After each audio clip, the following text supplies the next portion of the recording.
Hey guys, how's it going? I'm the Duke of Italy, your favorite lo-fi suited up music YouTuber. Here we are with the let me got the Satanic War Master patch. We got the Dark Throne patch. We got the Mayhem patch I got from their show in Atlanta a couple years ago. I got a Zaster patch. Who knows where I got that one from? Got a Mortiferum patch, but that's death metal, so it doesn't count because today we are talking about, of course, a medieval black metal chart. This is some gas. Let me tell you what. This is some real cool riffs and not too much LARPing, which was what I was afraid of. I was afraid it was gonna be too much pagan garbage, too much LARPing, too much silliness. But instead, we actually get a really mostly good chart of medieval style black metal with some popular contenders as well as some cool little demos and EPs and various releases like that. So I'm excited to talk about it. Once again, I did not make this chart. Just want to mention I did not make it. For those of you who come to me in the comments like, excuse me, you forgot this medieval black metal album. And I'd say, I didn't forget. Some other bozo did. But fortunately, I did get put onto a couple cool albums here, some similar stuff. You're going to see some pretty common contenders, though, for this stuff. So don't expect 100% new artists, but expect a few ones, and as well as some classics, too. It's a good balance, I'd say. But you know what? Let's start off with some controversy, because we're opening up with Burzum, Det Sammengang Var, Burzum's second album and a landmark one. Some deem it to be the invention of atmospheric black metal. Got some of the best dungeon synth interludes of all time and some of the most dissonant, harsh riffs ever conceived, and a really cool harkening of style similar to the second Dark Throne album, that being frickin' Blaze of the Northern Sky. Kind of eluded me for a moment there, with some lower tuned, chuggier, heavy metal riff styles, which adds a more epic feeling to the whole thing. But of course, you do still have the tremolo riff styles brought out by Euronymous and Thorns in the early 90s. A great style, essential for black metal. But Det Sammengang Var has perfect atmosphere, amazing riffs throughout, howling, harsh vocals from Varg himself. It is a legendary piece of music. It's got such cool atmosphere. It really makes you feel kind of crazy, It's like an adventurous album, but with a whole lot of darkness. You had a Key to the Gate with just the best opening riffs ever. Really cool riffs throughout the whole thing here. And that really is the name of the game when it comes to black metal. It's like, can you riff? And Varg could back in the day. So this album's great. Seriously a classic. Definitely one to check out. If it's absolutely essential. It's one of the most essentials on this chart. And up next, another controversial one, Graveland with Thousand Swords, a much more raw album than that one. One with the biggest flaw being the bass tone is not as present as it should be, but the action themes are not only present, but very clearly obvious. And it's not an undertone, it's a serious overtone. You even get sound clips of like movies where they're fighting, like little battle sounds. It's very much a battle-oriented album, and therefore it does have more of the pagan, quick to draw, like immediate style of riffing that's known from the more pagan styles of bands, and not the atmospheric pagan style, but like the more immediate stuff, a little bit folky, a little bit punky here and there. It is very engaging stuff. This album's got riffs for sure. It's very raw sounding as well, so if that is a style you like, you're going to like this a lot. The bass is actually overshadowed by a decent usage of synthesizers, which makes for a more unique atmosphere. You also have these huge, inspiring build sections that add a whole lot. The song Time for Revenge might just be my favorite. It's got these large, booming horns that sound just excellent. They're probably my favorite moment of the whole album. Now, some could easily diss on the production here and say it's a bit unflattering, but overall, I think this album is great. It's not as good as Det Sammengang Var. It's not as classic as that, but like this was a highly gratifying melodic experience, one with a very clear sense of atmosphere, despite not being atmospheric black metal, not trying too hard to lean into that. It's very immersive, very triumphant. It's got a cool feeling to the whole thing. And up next is the first of many examples of what I like to refer to as epic black metal, as many people would also deem it. This is a band called Kaladan Brood with an album called Echoes of Battle. If you like summoning, you will love this. That is the be-all, end-all statement. It's medieval sounding, it's slow, it's got really long, drawn out riffs. There might only be 6 songs on this album, but they're all long winded with tons of drama and craziness, various riffs and synth passages. They're all kind of classically written with various movements. It is a grab bag of just everything I like in black metal. Even the clean vocals sound particularly glorious, the way they are so densely layered. The song Voice Born of Stone and Dust has a killer guitar solo, one that you don't see in black metal very often.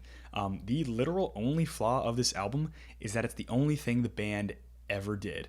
Seriously, I think the dudes split up and joined other projects, ones that you might even know, but Kaladan Brood is the be-all end-all of themselves, you know? But Summoning is great too. Speaking of, we got Summoning with Minas Morgul. Summoning's Minas Morgul is like a more lo-fi version of Kaladan's Echoes of Battle, but it's also a better one. This album is so based, it hurts. Crazy cool synth passages, things revolving over themselves, weird folky melodies, and a theme of Lord of the Rings that is much more present than Kaladan Brood. So the harsh vocals here are so harsh, they just get you in a trance. They have perfectly tuned reverb effects. It's almost like really overshadowing a lot of the other sounds, but it's mixed really perfectly. It's a thing that Summoning got really well in their career, as well as the riffs are awesome. The song Passing of the Grey Company is iconic for how many synths it uses. It is a synth forward track. The guitars don't even hit until 2 minutes in. It's basically just like a revolving set of more folky style synths. It's really cool. The song Marching Homewards is a more cold, atmospheric cut that is just really fun. It's such a vibe. It's grand. It's got these crazy howling vocals. It's a great album. There's really not much to ask for, unless you want a more fast-paced, more melodic sense of black metal, because then we got a band called Windear with Arntor. This is an album I'll actually be covering this Nothing But Black Metal November, and for good reason. It's a banger. It is never boring. The vocals are shrieking, sounding like Isan from Emperor. Production is shockingly clean for the time, yet not overproduced. It sounds perfectly fitting with where it is. The pagan LARP instrumentals are not overdone at all. The drama is extremely intense, and anytime you think it's too happy, it gets sad. Anytime you think it's too sad, it has some sort of triumph. The drama is done like a Viking opera of sorts, and it's great. It's so good. Check it out. And up next is a bit of a compilation, Isengard with Vinterskug. You know, gotta represent Fenris a little bit here. I don't know if Fenris is even the dude in this cover. I don't remember which cover is Fenris and which isn't. You know, it took him a while to get that mustache. But this is really cool stuff, because Fenris, despite being the drummer of the band for the most part, he can riff for sure. Most of the stuff on this is very good as far as a compilation goes. It's just one of the EPs that the one the horn is on, just the other tracks are far less good than the other ones. It's when Fenris does his more Viking metal stuff that it's actually done really well. His clean vocals are not amazing by any means, but it doesn't really matter because you're so focused on his intricate melodies and how just engaging the songs are. They can last up to 6 minutes and still be perfectly engaging and keep you entertained the whole time, and actually very energetic at the same time. You know, it's not a more relaxed style of black metal. It's surprisingly not too dramatic as well. It's just kind of a vibe. So it's a good compilation. You know, I deem it essential for black metal history just because Fenris is so iconic and so legendary. And also this stuff shows up with the whole Moonfog Productions thing. And up next is Behemoth with Grom, their second album. This is back when they were black metal and almost back when they were good. The main flaw on this album, I'll tell you straight up, I wish I could defend this thing a lot because there's a lot good about it. The vocals are just terrible. The clean vocals are terrible. There's a girl vocalist, and I believe Nurgle is singing on this as well. They can't sing a lick. They suck. It's tragic how much they cannot sing. But I actually see a lot of similarities from this album and early Satyricon. You know, it's got a very neoclassical style of linear songwriting with movements and motifs. It's very well composed and thought out. It's really cool. Not to mention, the main difference is that the riff style is a bit more on the pagan side and a bit more immediate. It's a bit more in your face, a bit more aggressive, which is something very appealing in its own right. I personally like the Satyricon style a little bit more, but Behemoth did a really good job with this one. There are some sort of Russian Blazebirth Hall-esque weirdo-isms that I kind of like, that feel kind of folky, which that's totally my speed. But if it wasn't for those vocals, this album would probably be seen a little bit better. It also tends to drag just a little bit. You know, a couple of the riffs aren't fantastic. I think this is a good album for sure. I still got to check out the rest of Behemoth's early discography because I know a lot of people hyped it up a lot. I would love to be a fan of that stuff. I just think Behemoth is a cool historical band. Just wish they always made good music. Up next is Zaster with A Gate Through Bloodstained Mirrors. The big Zaster demo compilation before Nocturnal Poisoning, which is a great album. This demo's cool. It's some of Zaster's best material, but some of the tracks do drag a little bit. The production is just slightly too raw. It's like you can really tell that the drums are fake sounding. You could tell that like not everything works out the way it should. It's like when it comes down to it, I like Nocturnal Poisoning more than it because it's got more better composed songs. The production is just that much better. The vocals fit a little more. It feels less disjointed overall. But here, you know, you got a Burzum cover. That's pretty cool. But the main problem with this whole thing is that it shouldn't be on a medieval black metal chart. So I'm disqualifying it. But it is a good release, for sure. And up next is a band called Rivendell with The Ancient Glory, another Lord of the Rings reference, which I am all about. Which is pagan, folky, and lightly symphonic, and really interesting in the way that it unfolds its melodies throughout the course of a song. It's really atmospheric and slow-paced, which it works really well with its more slow style, heavy metal style riffing. It feels really heavy. The riffing overall is a bit on the simple side, but it's also very effective in this sort of little hole of comfort it finds itself in. The vocals are very cool, especially the clean ones. It's surprisingly talented stuff. You know, a lot of black metal bands can't do clean vocals, and it's why a lot of people shun clean vocals just in general, because bands can't do them. But also, like, it doesn't sound too lame at the same time. This album has very clear atmosphere, and it's very comfy overall. I wish it was a bit more concise, but I still think it's good. I still think it's worth your time. I love Lord of the Rings, so I'm gonna give it a listen. Up next is a band called Gallowbraid with, let me get this right here, Ashen Eidolon, which is more of a progressive metal style, which has 3 long-winded songs with tons of movements, which is total LARP fodder. It's got clean male and female vocals. There are even a couple parts I would define as like melodic metalcore in terms of the riffing style. It sounds like old school Avenged Sevenfold. And the biggest flaw of the whole thing is that it's overproduced. But the songwriting is so substantive. It's if this was performed in a live setting or just not so stupidly clean or with just actual amps, I would think this is a great album. But for what it is, it's just good. I wish there was like a demo version of this that I could listen to, because then I'd love to support. But for right now, it's just good. And up next is the mightiest Depressive Silence split, which Depressive Silence is the famous dungeon synth act that was known for making some of the best hit dungeon synth of the 90s. Who could forget? But unfortunately, we get a very cluttered and clogged and just a mess of a huge track list here. It's over like an hour and 10 minutes long. So much dungeon synth that doesn't really go anywhere. And black metal that has these giant 2-chord melodies that it won't give up on. It's like proto-atmospheric black metal, and it's in a way that just doesn't do anything for itself. I used to like this release, and I don't know what happened, so it's poor. And up next is a classic that I love to talk about, I love to mention, I love that it's here again, Satyricon Dark Medieval Times. This is such a cool album for many reasons. All the emphasized hits on every song adds so much body and so much catchiness. That's really nice. Really good blend of more arpeggiating riffs and more tremolo style riffs. It's really excellent. But the main cool thing about Satyricon, I mentioned this a little bit on the Behemoth section, is the classical sense of writing. It makes it feel like neoclassically written metal. You'll have like a 6-minute song with 2 or 3 movements, motifs surrounding different sections, and little melodic points that are brought to one part, and then, you know, maybe they're raised like a half step, or that same sort of melodic interval will be used in a different point in the key. Really cool stuff. Also, linear song structure, as well as some of the most banging acoustic guitar work you'll hear in any black metal today. It is also lightly symphonic. The synths you get here are subtle, but very nice. You do get some sort of like ghostly vocal synths that sound pretty nice. But yeah, Satyricon's Dark Medieval Times is such a classic. It is an undeniable classic. I just wish Satyricon was always good.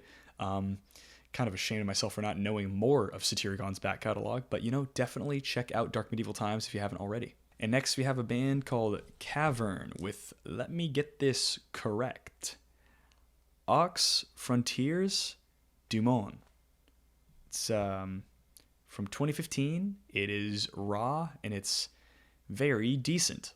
I do like the vocals, and the production is in a good little sweet spot. The clean parts add more layers, but it's the main sort of black metal portions that kind of let me down. There are some fun rhythmic switch-ups, and there are some decent senses of melodicism, but like the riffs just kind of lack overall. There's not a lot of drama, there's not a lot of action, there's not a ton of atmosphere. It's just kind of a directionless black metal album, so I think it's okay. It just kind of it just didn't have a catalyst. It didn't have like a reason. And up next we have the most famous black metal band from Monaco, a band called Godkiller, with an EP titled The Rebirth of the Middle Ages, just 20 minutes long, and let me tell you one thing, this is nothing but gas.